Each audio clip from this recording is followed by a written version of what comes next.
Esther 9ஆம் அதிகாரம் 21வது வசனம், அவர்கள் சஞ்சலம் சந்தோஷமாகவும் அவர்கள் துக்கம் மகிழ்ச்சியாகவும் மாறினது. இந்த நாள் ஒரு வேளை நீங்கள் சஞ்சலத்தோட துக்கத்தோடு ஒரு வேளை ஆரம்பித்திருக்கலாம்.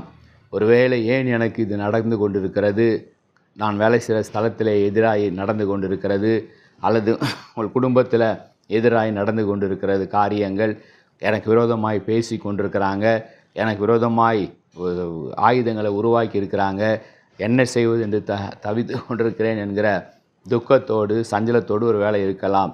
வேதத்தில் அப்படி இருந்தவர்களுடைய நிலைமையை குறித்து தான் இப்பொழுது நம்ம வாசிக்க கேட்டோம்.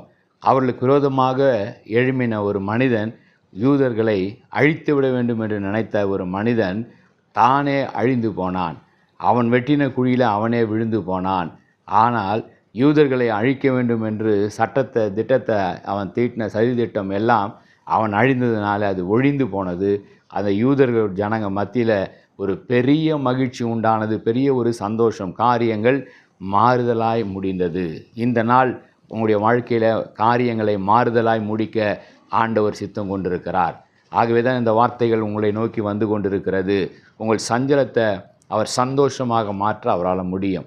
ஆமான்கள், எத்தனை விதமான ஆமான்கள் உங்களுக்கு விரோதமாக எழும்பியிருந்தாலும் அத்தனை ஆமான்களையும் ஒன்றுமில்லாமல் போக செய்யும்படி, உங்களுக்கு விரோதமாக ஏற்படுத்தப்பட்டிருக்கிற ஆயுதங்களை முறித்து போடும்படி, உங்களுக்கு ஏற்படுத்தப்பட்டிருக்கிற சதி திட்டங்களை நிர்மூலமாக்கும்படி நம் ஆண்டவரால் முடியும். அந்த யூத ஜனங்கள் முதலாவது பயந்து நடுங்கி தேவனை நோக்கி அவங்க ஜெபிக்கும் பொழுது அவர்களுக்கு விரோதமாக இருந்த சத்துருக்களை ஆண்டவர் முறித்து போட்டு அவளுக்கு விரோதமாக இருந்த கையெழுத்து ஏற்றப்பட்ட சட்டத்தை மீண்டுமாய் மாற்ற நம் ஆண்டவரால் முடியும்.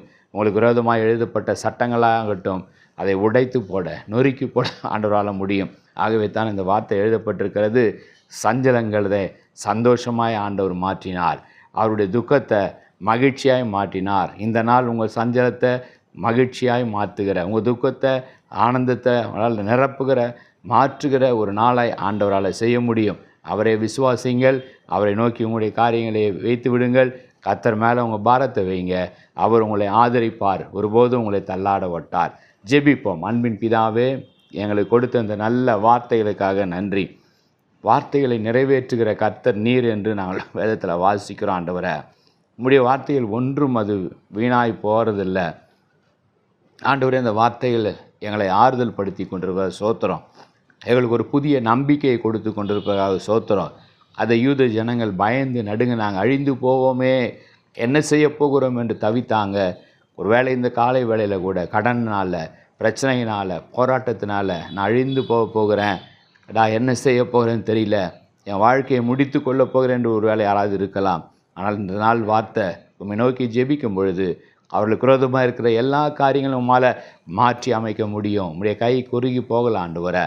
ஒரு வல்லமை உள்ள கரத்தால் அந்த காரியங்களை நம்மால் மாற்றி அமைத்து சஞ்சலங்களை, என்னுடைய தவிப்புகளை சந்தோஷமாக, என்னுடைய துக்கத்தை வருத்தங்களை மகிழ்ச்சியாக மாற்ற உம்மால் முடியும் என்று நாங்கள் நம்புகிறோம், விசுவாசிக்கிறோம். என்னுடைய காரியங்கள் எல்லாவற்றையும் உம்முடைய கரத்தில் ஒப்பு கொடுக்குறோம்.